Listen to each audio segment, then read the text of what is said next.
নমস্কার বন্ধুরা, সুপারনাস কিচেনের আরেকটি নতুন ভিডিওতে আপনাদের অনেক অনেক স্বাগত। আশা করি সকলে খুব ভালো আছেন। আজকে চলে এসেছি পমফ্রেট মাছের একটি রেসিপি নিয়ে। পমফ্রেট মাছের অনেক রকমের রেসিপি হয়, তার মধ্যে এই রেসিপিটা কিন্তু গরম ভাতের সাথে খেতে দুর্দান্ত লাগে। বানানো খুব সহজ, খুব কম উপকরণ দিয়ে এই রেসিপিটা বানানো যাবে। চলুন তাহলে দেরি না করে শুরু করা যাক আজকের রেসিপি। স্কিপ না করে সম্পূর্ণ ভিডিও দেখার অনুরোধ রইল। সবার প্রথমে দেখুন, এখানে আমি মাছগুলোকে ভালোভাবে কেটে ধুয়ে পরিষ্কার করে নিয়েছি। এবার ম্যারিনেট করে নিতে হবে। তার জন্য এখানে আমি দিয়ে দিচ্ছি হাফ চামচ পরিমাণে নুন, আর দিয়ে দিতে হবে হাফ চামচ পরিমাণে হলুদ গুঁড়ো, আর এখানে আমি দিয়ে দিচ্ছি 2 চামচ পরিমাণে পাতিলেবুর রস। যেহেতু মাছটা অনেকটা নরম হয়, তাই এই লেবুর রসটা ব্যবহার করলে ভাজার সময় মাছটা ভেঙে যাবে না। এবার মাছের সাথে নুন, হলুদ আর লেবুর রসটাকে খুব ভালোভাবে মাখিয়ে নেব।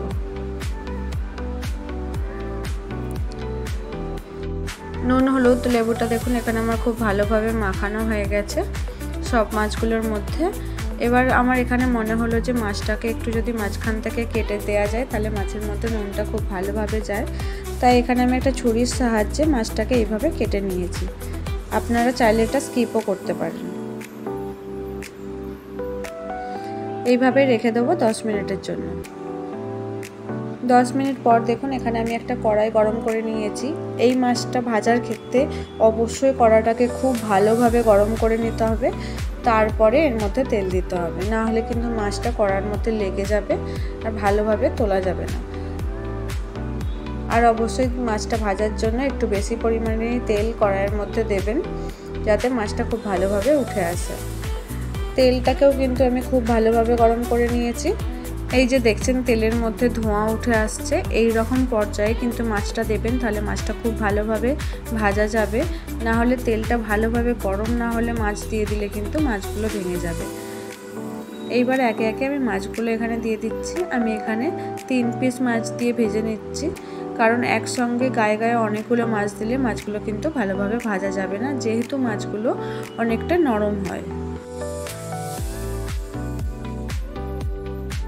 মাছটা যেহেতু গায়ে গায়ে লেগে যাচ্ছিল, তাই খুন্তির সাহায্যে একটু সরিয়ে দিলাম। এই সময় গ্যাসের ফ্লেমটা অবশ্যই মিডিয়াম টু হাই হিটে রাখতে হবে।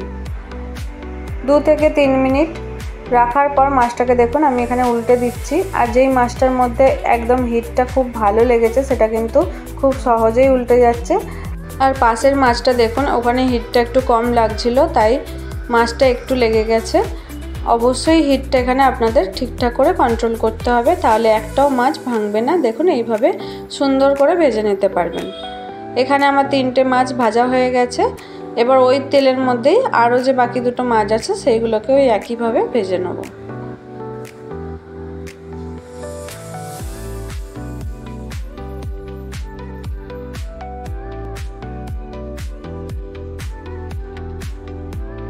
সব মাছগুলো এখানে আমার খুব ভালোভাবে ভাজা হয়ে গেছে।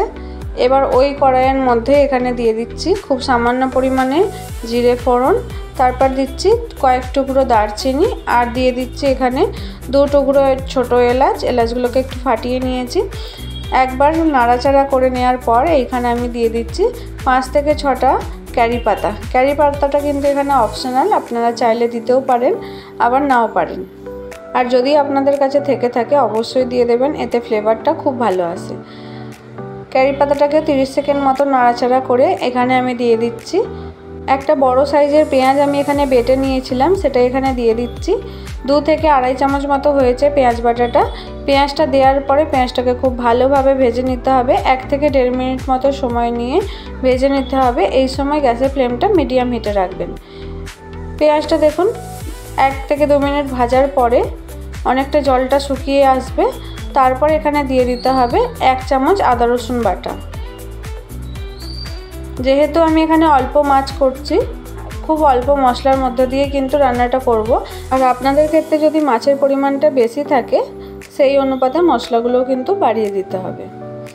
এখানে আমি আদা রসুনের পেস্টটা দিয়ে দিয়েছি। দিয়ে আদা রসুনটাকে খুব ভালোভাবে ভেজে নেব 1 থেকে 2 মিনিট মতো। এই সময় গ্যাসের ফ্লেমটা কিন্তু আমি স্লো হিটে রেখেছি। আদা রসুনের কাঁচা গন্ধটা চলে যাওয়ার পর আমি এখানে দিয়ে দিচ্ছি টমেটো পিউরি। একটা বড় সাইজের টমেটো আমি এখানে পেস্ট করে নিয়েছি, সেটা এখানে দিয়ে দিলাম। টমেটোটা দেওয়ার পরেও মশলাটাকে 2 মিনিট মতো ভেজে নিতে হবে।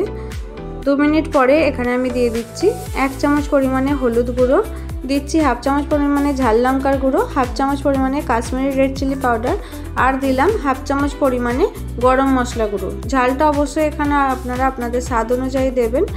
সব মশলাগুলো দেওয়ার পর এখানে আমি 1/2 কাপ পরিমাণে জল দিয়ে মশলাটাকে খুব ভালোভাবে কষিয়ে নেব।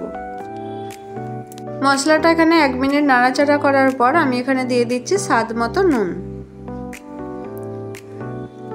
নুনটা ভালোভাবে মিশিয়ে নেওয়ার পর এখানে আমি দিয়ে দিচ্ছি ফ্যাটানো টক দই। আমি এখানে 2 থেকে 3 চামচ পরিমাণে ফ্যাটানো টক দই ব্যবহার করেছি। টক দইটা মশলার সঙ্গে খুব ভালোভাবে মিশিয়ে নিতে হবে। এইভাবে আরও 1 থেকে 1.5 মিনিট মতো নাড়াচাড়া করে একটা ঢাকনা দিয়ে ঢেকে দেবো 2 মিনিটের জন্য।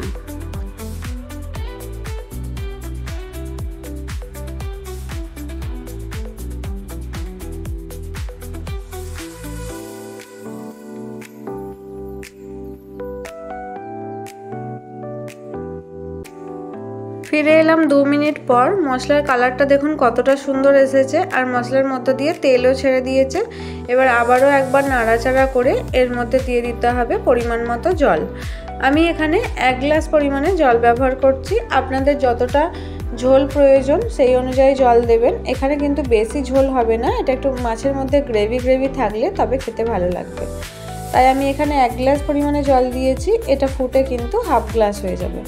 আবার একটা ঢাকনা দিয়ে ঝোলটাকে আমি ফুটিয়ে নিয়েছি। এইভাবে ফুটে উঠলে ভেজে রাখা মাছগুলো ঝোলের মধ্যে দিয়ে দিতে হবে।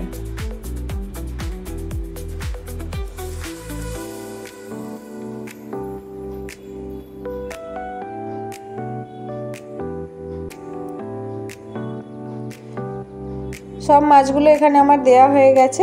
এবার একটু নাড়াচাড়া করে একটা ঢাকনা দিয়ে ঢেকে দিচ্ছি 3 থেকে 4 মিনিটের জন্য।